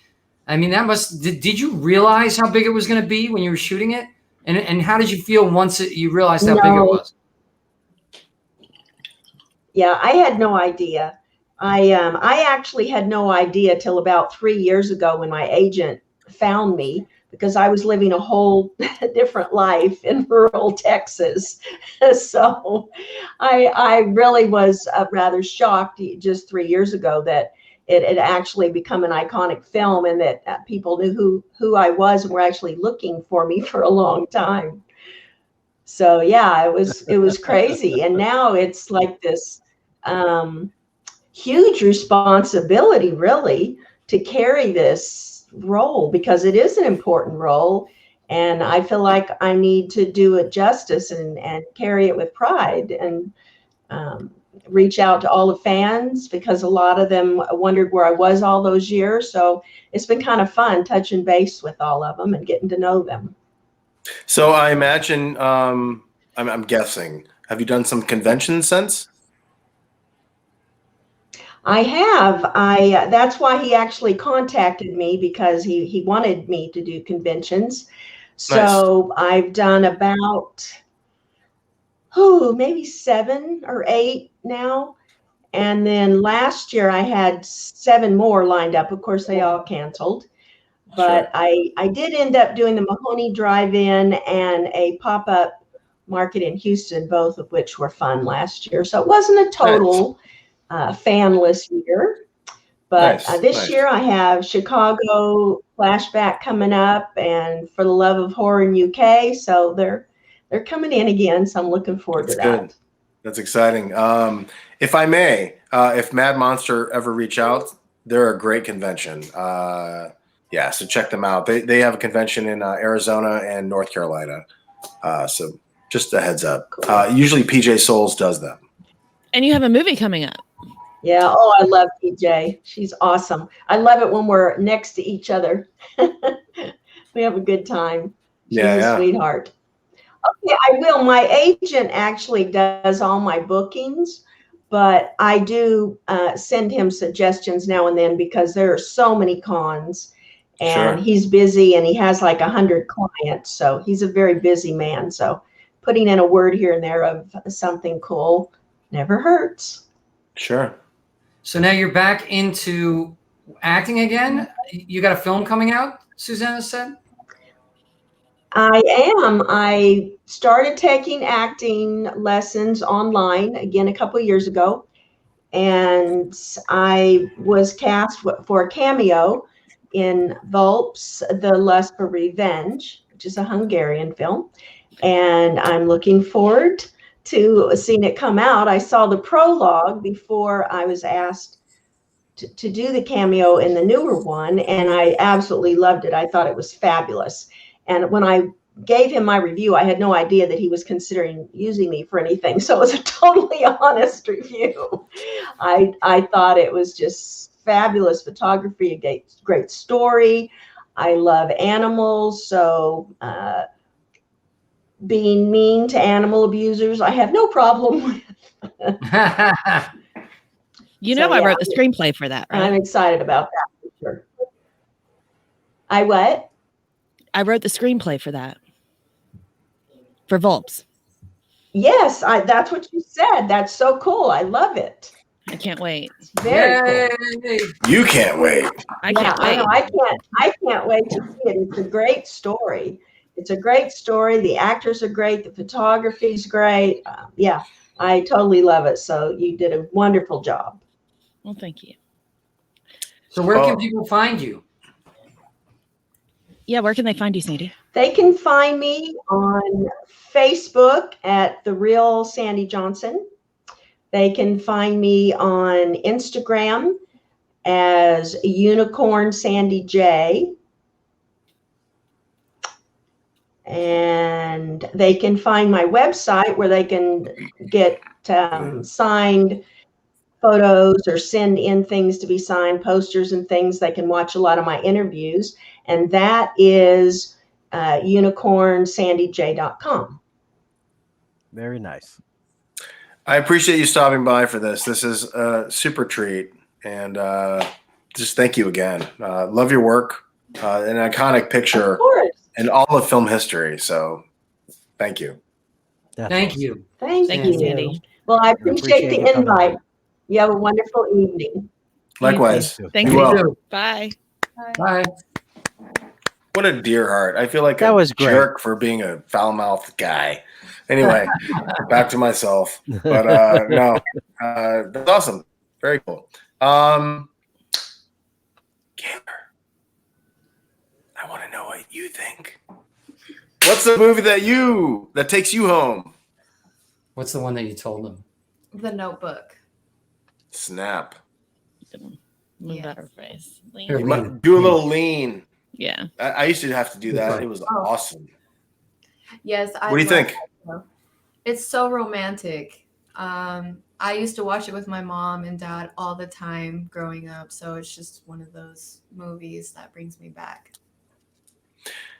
You know, I got to tell you, if I may, I used to clown on this movie before I saw it. I'm like, the Notebook, only because of the social media like chatter. And then I saw it. I'm like, damn, this movie's awesome. It's Okay. great. It's fantastic. And I totally undersold it. And I had no idea how good it was. And oddly enough, where is it? This movie, remember? Murphy's Romance? Mm-hmm. James Garner is the old dude in the movie. He's in the nursing home in the film. Wow. Yeah, Wow. so yeah, he's a hell of an actor. Oh, So- yeah, he was. He really was. Yeah, so movie's fantastic. I can't agree with you more. I was a hater for lack of a better word. And I agree with you. It's totally rad. Yes, it's very romantic. Well done. That was the I first agree. movie my husband and I saw when we started dating, and we've been married 16 years. Snap. So Brought So to you by that's- the Notebook. That's how you hook a woman. You watch that Take- movie. Now, Yeah. if he had taken you to see Bloodsport, you'd still be married too. Oh, snap. probably. Probably. All right, so the next one, real quick, Mr. Boogedy. Anybody? This is really reaching far into the middle of There we go. whatever. So Disney used to have this thing called ABC's Wonderful World of Disney in the late 80s. And they would have like an hour featurette, if you will. And this was one of them. This was a super horror film. You could find it on YouTube, totally streaming. It's fun. It stars David Faustino's brother. Fact, Nice. David Faustino in it? I know his brother's in it. Regardless, the movie's rad, or this feature is rad. This family moves into a house, and it's super haunted by somebody who got killed 300 years ago. And this guy, bam, I got it right, is like the antagonist, and he sucks. So if you're like a kid and you watch this shit, you're like, holy shit. If you're an adult, you're like, holy shit. This guy's got boils. Anyway, check it out. Moving forward. Yeah, it's on YouTube, Mr. Boogedy. They got a sequel, Bride of Boogedy. Moving forward. Back to the Beach is dope as shit. Anybody? Yes. I'm trying to remember. Frankie Valley. Is that Pee Wee Herman? Frankie Avalon. Frankie Avalon. Oh. I thought that was a WCW pay-per-view in 1991. So back in the day, Frankie and Annette, Frankie Avalon, Annette Funicello, they were they made these series in the 60s. They made these series of beach movies, very PG, wholesome beach movies. Sure. And then 20 years later, in late 1987, they made this punk rock beach movie, Back to the Beach, and it's actually rad. So if you're super into the 80s, if you're into like pop culture, at least from callbacks from that time and generations before, Back to the Beach is badass. The soundtrack is awesome. Pee Wee Herman's in it. Can't tell you how badass it is enough. And it was shot at all the beaches I grew up in. Nice. Yes, Pee Wee Danny. Herman is in that movie? Wow. Yeah, it was a cameo. I went to Coney Island today. Beach in Was he Brooklyn. Pee Wee Herman back then? 100%. 1987? Yeah, of course. He was Pee Wee Herman even before that. Oh, 85 was Pee Wee's Big Adventure. No, He's but wearing the suit in the picture. I see it. No, but didn't Annette Funicello and didn't they, Frankie, weren't they doing movies in the 50s and stuff together? Maybe late. I think just 60s. 60s? Yeah. Like Beach Blanket Bingo. That's the whole basic Beach genre Party. you're talking about. Yeah. Yeah. Okay, so that was like a reunion kind of thing. And they were make more, but sadly she had health issues after that. She had MS. So she became wheelchair bound, and they would have done like 3 or 4 of these. But I'll tell you right now, if you want to I hate to say, even if you want to fold some laundry and watch this, it's fine because it's just like good ambiance energy. Back to the Beach, check it out. Great soundtrack, totally fun. The next one I'm just gonna say real quick, Stepfather 2. They shot this down the street from my fucking house, and I was like, dude, this is rad. Because I saw the Stepfather. Okay, and the Stepfather is basically about a guy who gets in good with the family, and then he murders them when it gets a little weird. Then he moves forward to the next family, gets in good, murders them, blah blah blah. So sounds like every Lifetime movie that's out there. Oh, with Tracy Gold. Yeah. Sounds like every stepfather. That's terrible. How dare you? Listen, How dare you? In the lion universe, the lions will kill the children of the lioness they want to mate with. And that's, it's not the kind of environment you'll hear the sentence, "You're not my real dad." I have said that before. So this one stars, she's kind of a side character, but Caroline Williams, she's a horror actress from like Texas Chainsaw 2 and so on and so forth. For me, Takes Me Home, it's literally shot like 2 blocks from my house. In fact, we try to be extras in it. So it was cool to like watch it being shot. So, Susanna, what takes you home? What drives you home? Mine's going to be Beaches again. You mean Beaches? Beaches. Yes. It's a coming of age story of 2 little girls that meet at the beach. One's a showgirl, Maya Bialik, and the other one she grows up to be Barbara Hershey. I don't know the little girl's name, but it's a great friendship, and it just goes throughout their whole life. And so as a little girl, you're like, is my life going to be like that? So anyway, that was one that I watched a lot, because I'd go to Georgia for the summers, and my aunt didn't have cable. We just had VHS tapes. So it was this or Alice, Sweet Alice with Brooke Shields. Snap. That's a good callback. Yeah, that's good. The young Bette Midler in that, it was Sheldon's girlfriend on The Big Bang Theory. She's actually the new host of Bialik. Jeopardy. Yeah, she's the host of Jeopardy now. Yes. That's kind of awesome. Today they told her they want her to be the permanent host. So wow, that's what people are saying.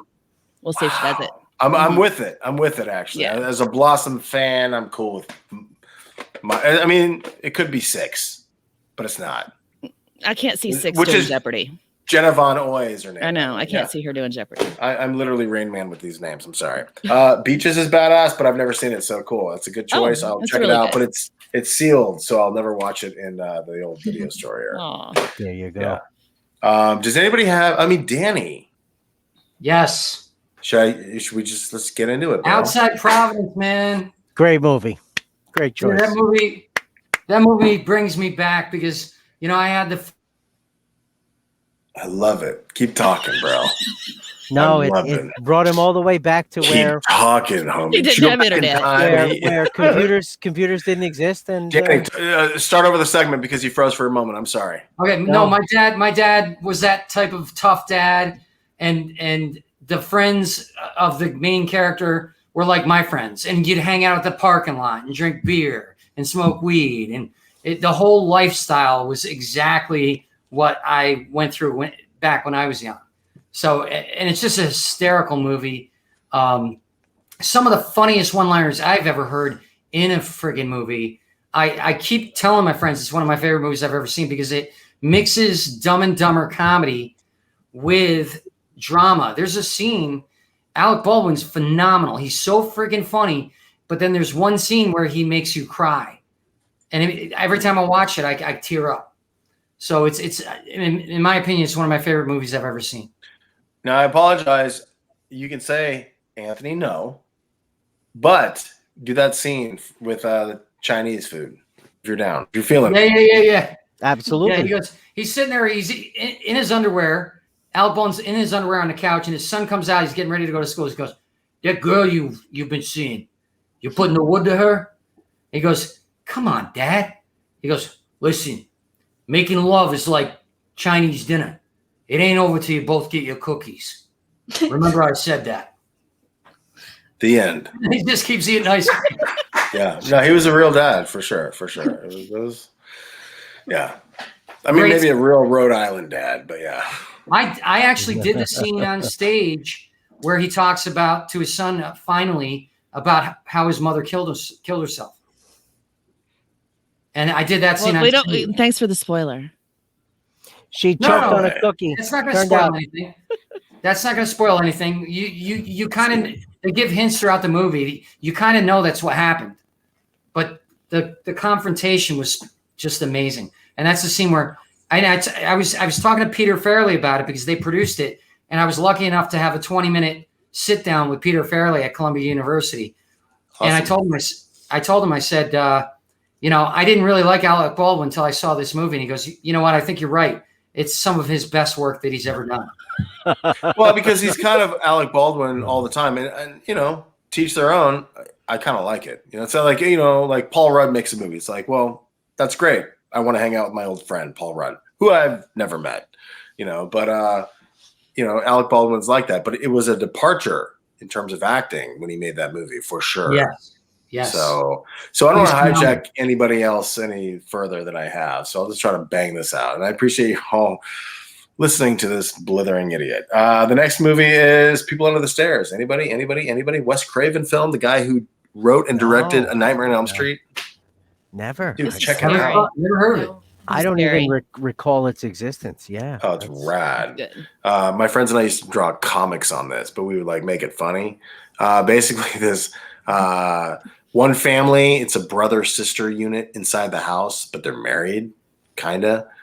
So they're incestuous. It's the one house that you cross the street when you pass. That's the MO of the film. So basically, they own a lot of the city, and there's a black kid named Fool. I don't want to get into why he's called Fool, but it's some tarot card reading thing. He and God bless. He and this other guy, name escapes me, plot this heist. So they're going to break into the house because there's gold coins. Okay. So they get in there.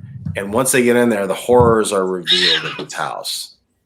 Just like that cat. Just like that cat. That was timed wonderfully. Just like that cat, yeah. Perfect. Got a cat fight going on, right? Forgive me, Ving Rhames. I was watching this gentleman last night. Yeah, Ving Rhames. Oh my God. Dudes. Yeah, it's one of Ving Rhames' earlier films. And they get into the house, and the horrors ensue about the people under the stairs and what goes on. And this house is full of trapdoors and so on and so forth. It's rad. If you like any kind of horror, check it out. But it's a movie that brings me home. I'm gonna try something new to kind of freshen this up real quick, to put some people on the spot. So I'm going, and forgive me here, Natasha, even if there's not a graphic, is there another movie in your memory or distant memory that you're kind of feeling in life? What's a comfort film that does it for you besides Bloodsport, which is rad? Okay, Rocky. I absolutely love.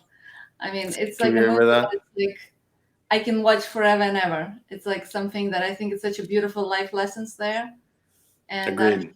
I'm a huge fan. Rocky, killer. Yeah, I like them all. I'm gonna ask for one more, if you don't mind. I'm reaching here, but is there, in terms of comfort films? Well, the other movie, it's now that I'm thinking about it, it's I like Gladiator. I love all the fighting movies. Oh, I love it. Right on. That's a great picture. Yeah. I mean, that's something that I just it's truly kind of resonates with me. And I love the, that monologue that he gives at the end of before the main character dies. It's beautiful when he reveals who he is. Every time I watch it, every time I think about it, it brings me tears.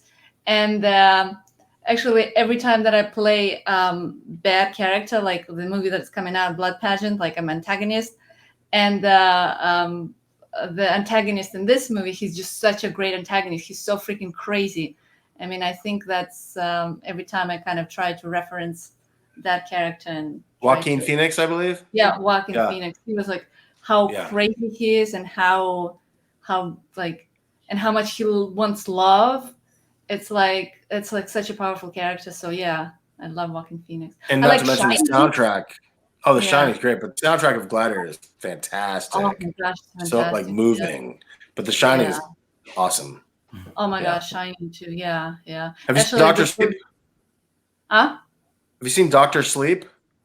No, no. Okay, so Stephen King came out with Doctor Sleep, which is a sequel novel to The Shining. Okay, many years later, it came out like 4 or 5, 6 years ago, and they made a movie about it, and it is awesome.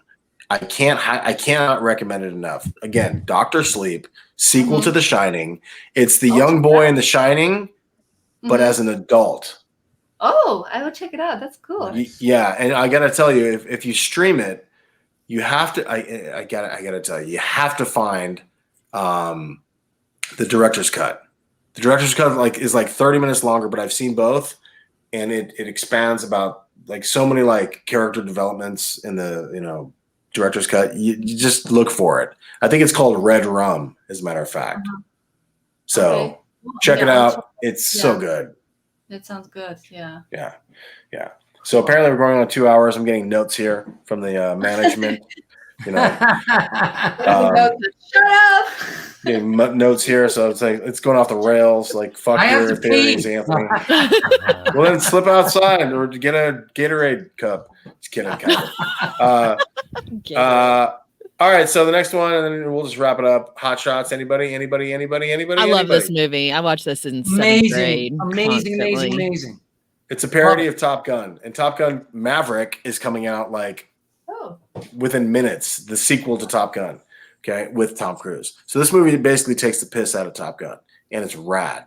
And I just remember, like as a kid, like my friend and I would like hide our bikes under the stairwell of the mall, and we wouldn't even lock it up. We would just hide it, and then like roll in and check this out. We probably saw it like 5 or 6 times in the theater. It's so fun. I love Charlie Sheen in this movie. That's great. It's great. So good. He was so great before he got caught up on drugs. He was so great. In my stand-up act, I used to do a joke about the expression "taking the piss," and the punchline was, "It sounds like a blowjob gone horribly wrong." Oh, I could see how that would go wrong. Yeah. Just to close it out, I was initially going to close it out with Halloween, but just to put a pin in it, for me, the next 3, and we can cycle through these in 5 seconds, are Boogie Nights, Magnolia, and Punch Drunk Love. These are all Paul Thomas Anderson films. Very good films. All shot in the San Fernando Valley where I grew up. So it's almost a travel log within the city of San Fernando Valley. Totally highly recommend them all again. Boogie Nights, Magnolia, Punch Drunk Love. And not to put you on the spot, but to put you on the spot, Kayler, you got a backup? Another film that you like throw on in the background that you're feeling? Swap me out if you can. Cold. It's Roman Holiday. Oh, cool. Nice. Is that like 40s? Yeah. Right on. I think I own it, as a matter of fact. I don't think I've seen it in years. Audrey Hepburn. Yeah. Right on. Yeah. Very nice. Roman Holiday. You don't find a person this young that watches those movies. It's incredible. Well, that should be a standard. It's funny because I think I mentioned this before, just to kind of close it out. I felt like movies and music didn't start until I recognized that they started, and that was when I was like 5 or 4. Okay, so for years it took me, a hot minute to actually start looking back of things that happened before I was born. Holy, there's a world out there. So, with that said, that's the segment. I don't want to hijack you any further. Movies that take you home. Thank you, Kevin, for the suggestion, and Susanna. That's all I got. Nice job. Awesome. I enjoyed everybody's contribution. I created a poll earlier on whether Die Hard was a Christmas movie. Did you? And whether it's not, yes. And 75% say yes, it is a Christmas movie. Yes. 25% say no, but really it's only 3-1. It's a Christmas film. I win. So. Yeah. Do you think it's not? I think it's not. It's not. Bruce Willis even said it's not. Well, you know what? What that guy says. He's kind of a dickhole. Sorry. Sorry. I don't give a fuck. It's what the consumers that are paying money for it. He got very highly paid for that. Sorry, it's a Christmas film. He should just be like, cool, residuals, great. Right.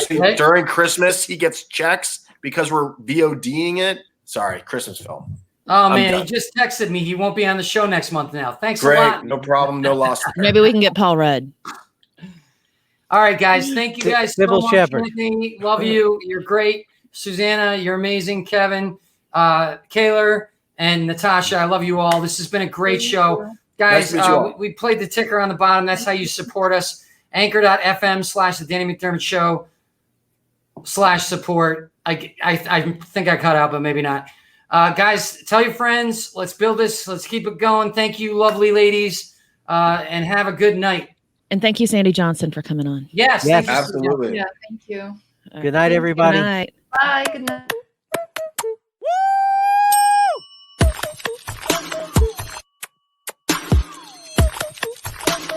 Nope.